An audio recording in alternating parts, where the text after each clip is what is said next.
Hello there, welcome to the RetroSaber Podcast, where we always take the high ground. 2 years ago, almost to the day, we're talking like 2 years and 6 days ago, I released my retro review for Assassin's Creed Origins. This was a game that I did my first ever test streams on. When I was testing the PlayStation 4 to see if it was streaming correctly, see if my account was streaming correctly, to see whether you could hear my audio when I spoke, testing out all these things for the first time before I had any content on my channel. It was Assassin's Creed Origins that I used for that. It was mainly because it was the game that was always in my console.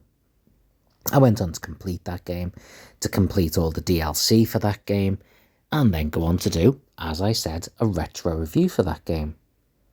And yet, just the other day, because I realised I've never actually done a complete playthrough on my channel of it, I actually tried to do so. For some reason, the internet was down. It's not important. I wasn't able to get started on it, but I did actually make thumbnails because I decided, yeah, I'm gonna do streams on this going forward.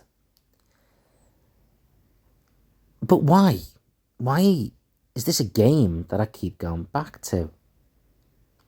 Well, let's look at another game. For those that have been watching my live streams, you'll have seen recently, over the past month or two, I think, that I've been doing live streams playing through GTA Vice City. Maybe even more than 2 months. Yeah, definitely more than 2 months, actually. Anyway. GTA Vice City, whenever I'm playing it, I will harp on about how it is one of the best games ever, how I love just being back in Vice City. In fact, the first time I logged back into that game, I nearly cried. I was just so happy to be back. And I think there's a parallel between these two games. The games themselves are both great. By the way, the characters are both great. The acting, the dialogue in both of those games are fantastic.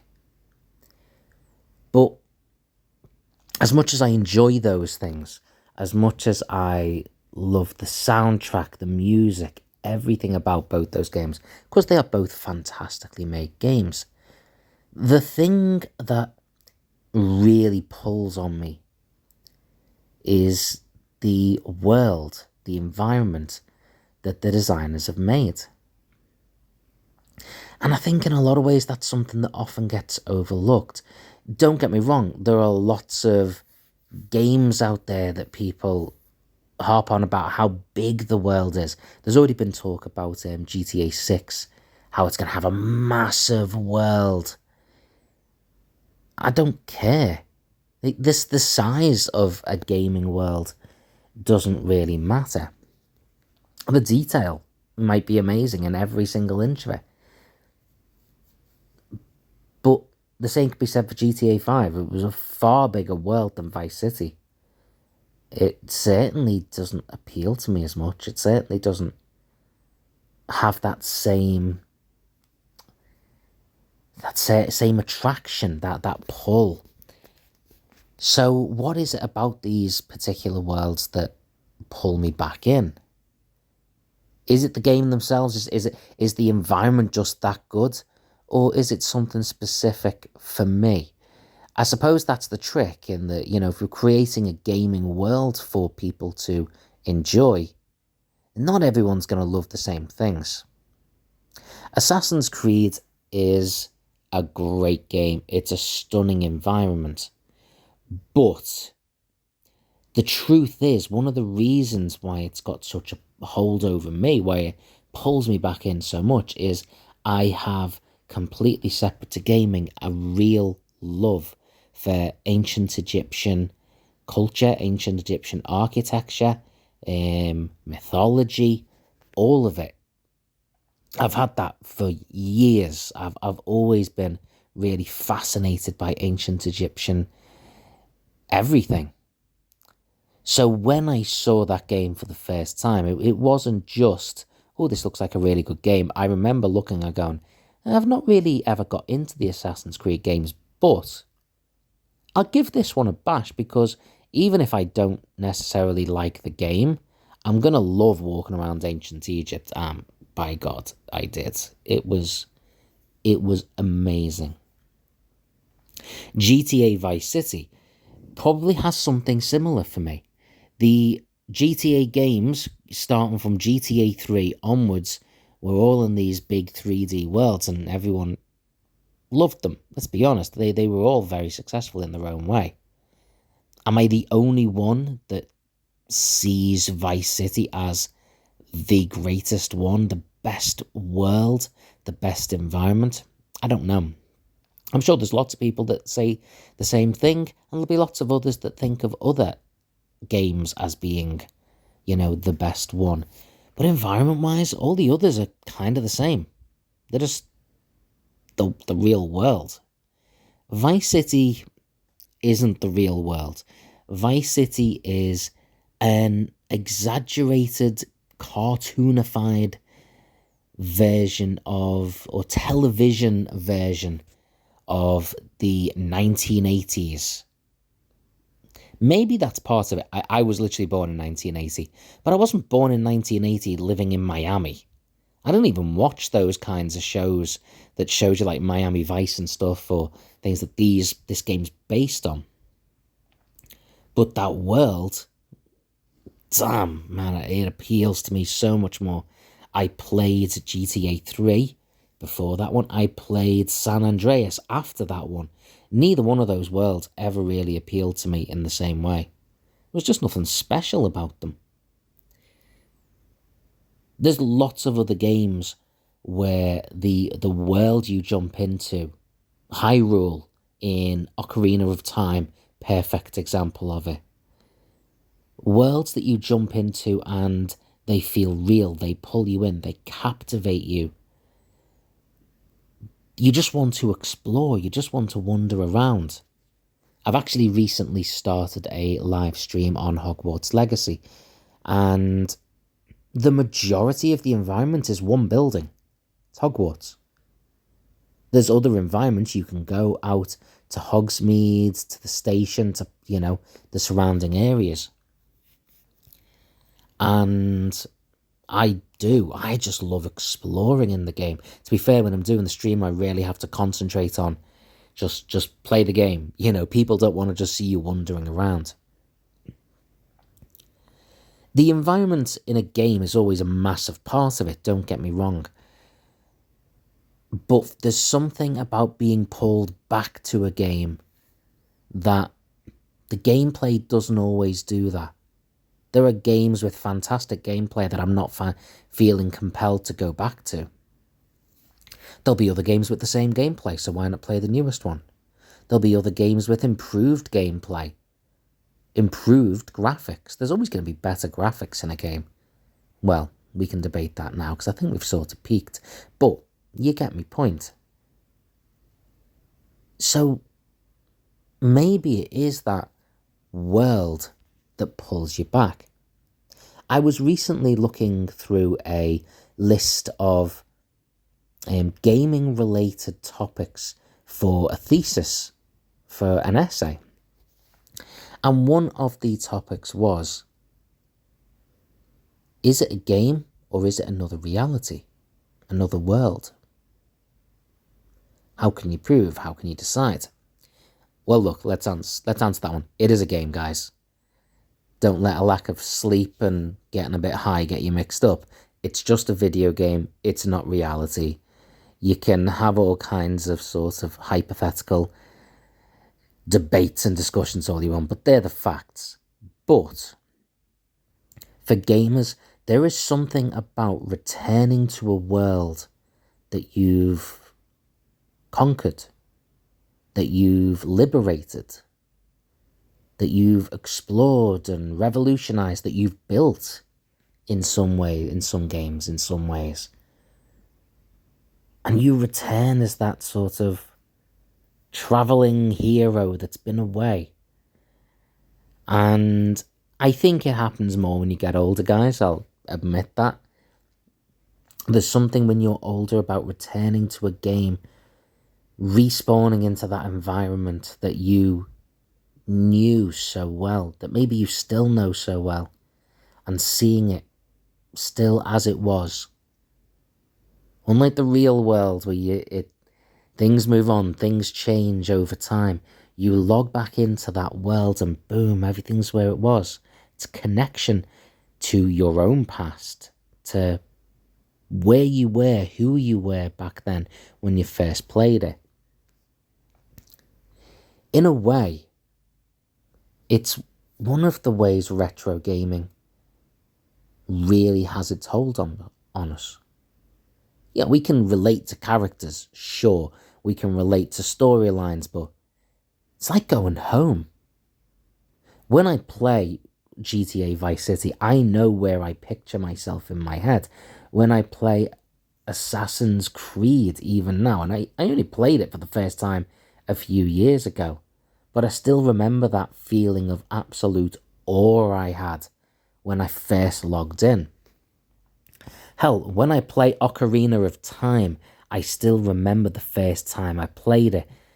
Even older games, retro games like Super Mario Bros. 3, maybe more so Super Mario 64. I remember the first time I landed in that environment, looked around, and was just amazed I was in this world. That link, that connection, it's so special. And I think you don't have that without a fantastical, special connection to the environment of the game.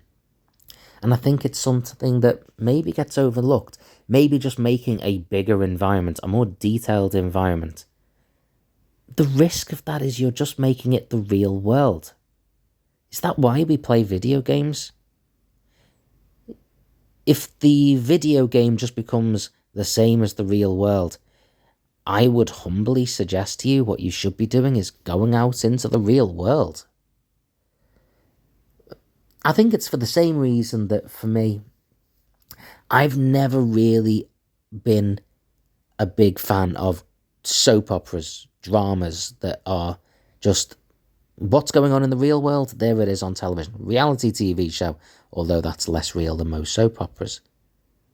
I like TV shows that show us a beautiful, fantastical fantasy world, the future, the past, an alternate world, something where anything is possible, where things are different, where you're being transported somewhere else. And I think that's one of the things that these video games allow us to do. They allow us to go somewhere completely different. I don't care if it's massive or if it's small. I don't care if it's perfectly accurate to every conceivable detail. GTA Vice City isn't perfectly accurate. It's not even remotely perfectly accurate. In fact, looking at the graphics of some of the potential graphics for GTA 6 that show Vice City in modern times in much more accurate, graphics, it's completely lost a lot of its magic. Completely. There's something about that lack of magic with the improved graphics, with the more realism, that just sort of takes it away from me. And I think that's where that appeal of going back to the places that we enjoyed in the past that feels special. Even for far younger people, a good friend of mine, you guys know who he is, he's my nephew, the Gaming Lord 04. He plays an awful lot of Destiny 2. It's a game that he got me into. We played it an awful lot during lockdowns, during COVID. And this is my, Destiny 2 is something I got into playing it with him. But this is my introduction to it. I only know it from then. He was a big fan, going all the way back to Destiny, the original Destiny. And in the recent updates, some of the things you've seen take you back to locations from the original Destiny. And I'm playing alongside him on live stream, in fairness. And listening to him be like, oh my God, that's from the original tower. This is where we used to, this was that place from that. You can hear the excitement at revisiting that old location. Those places when he first got into the game, when he first explored Destiny as a universe, as a world. I even remember talking about the same game when there was, then they were sort of updating the game, and in order to introduce new worlds and new levels, they actually deleted some of the old ones. And a lot of the Destiny community, the Gaming Lord 04 included, were devastated about some of these places being taken away from them. They were parts of the world, well, more than a world, a galaxy, a universe, that millions of gamers loved. They were literally part of that community. As much as any other community that people claim to have an allegiance to, the Destiny 2 community is one of them. And to just take a world away was devastating. And I understand that. I completely understand that. Even within that game, there's one or two places that I particularly love. If they said they were taking those out the game, I'm not sure I'd really carry on playing the game, because they're my go-to place whenever I just want to play the game in a casual gaming and chill environment. I think that's also the risk with this sort of online gaming. At least if I want to go back to Assassin's Creed Origins and explore ancient Egypt, go and see the Sphinx, go and jump on one of those little boats along the Nile, and off I go. I can do that. I can just plug that game back in. If I want to go back to Vice City, well, I can do that at any point. I'll plug that game in. Hell, I've still got games for my Nintendo 64 that I will sometimes plug in and go back to that world. With a lot of these games now, online games, all they have to do in an update is take it away. And that's it, it's gone. You can never go there again.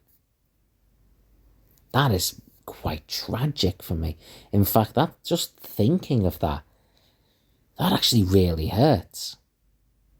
The idea that in online gaming now, all they have to do is make a change to their server, make a change to their game, and a whole world that you have memories of exploring and playing in. For some people, their childhood. For some people, even more important things. Might be a place that they played with a loved one, with a friend that they've maybe since lost contact with, and going to that place, that location, is how they remember them. Or how they remember those good times they had. Well, it's gone now. They just delete it. That's a difference in online gaming. That connection to a place disappears just because they want more space. That's quite a depressing thought, to be honest.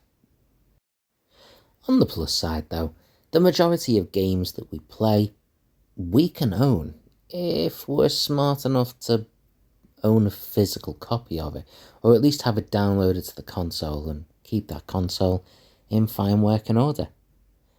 And that's definitely something I'd recommend. There's a comfort in going back and exploring these worlds. It's a nice way of remembering different times of our lives. Now, that doesn't mean we should get stuck playing them. That's one of the things that I'm not necessarily a fan of some people in the retro gaming community. Not many, but I have seen some people that only play old games, that won't even give a chance to new games, or are automatically negative of them just because, there's something a little bit elitist about retro gaming only. There's not many people like that, but sadly, they do exist. And I think it's worth exploring new games too. As fantastic as it is, going back to some of these locations and worlds to explore the games that we loved in the past, you've always got to look to the future. There's a lot of games coming out and already out that have fantastic worlds. The best thing to do with regards to this world exploration is, what do I like? Where would I want to be if I could be anywhere? I can pretty much guarantee you there's a game out there that will take you there. Wherever you want to be, whatever environment you'd love to explore. There's a game that gives you that, even environments that don't really exist. Whether that be from a franchise like Star Trek or Star Wars, whether it be a theme park, a Jurassic Park. Hell, you can play a game where you literally build your own Jurassic Park and you just go back into it every now and then to check it out, to see those dinosaurs that you grew and named. Video games are a portal to another place, another world, and a nice escape. But on a nice little mental health note to add to that, we also need to remember to look after the real world and look after ourselves in that world. It's great to go back and explore these other places, but like we said before, with regards to that big old hypothetical, nah, they're not another world. They're not the real world. This is the real world. And it's a pretty nice world if you choose to look at it that way. So every now and then, switch off your retro console, switch off your current console, maybe go and enjoy that real world a little bit. Maybe go and even explore it. You'd be amazed how good the graphics are. Every single detail, it's just spot on, because it's real. Anyway, thanks for joining me for my really random I don't even know what that was.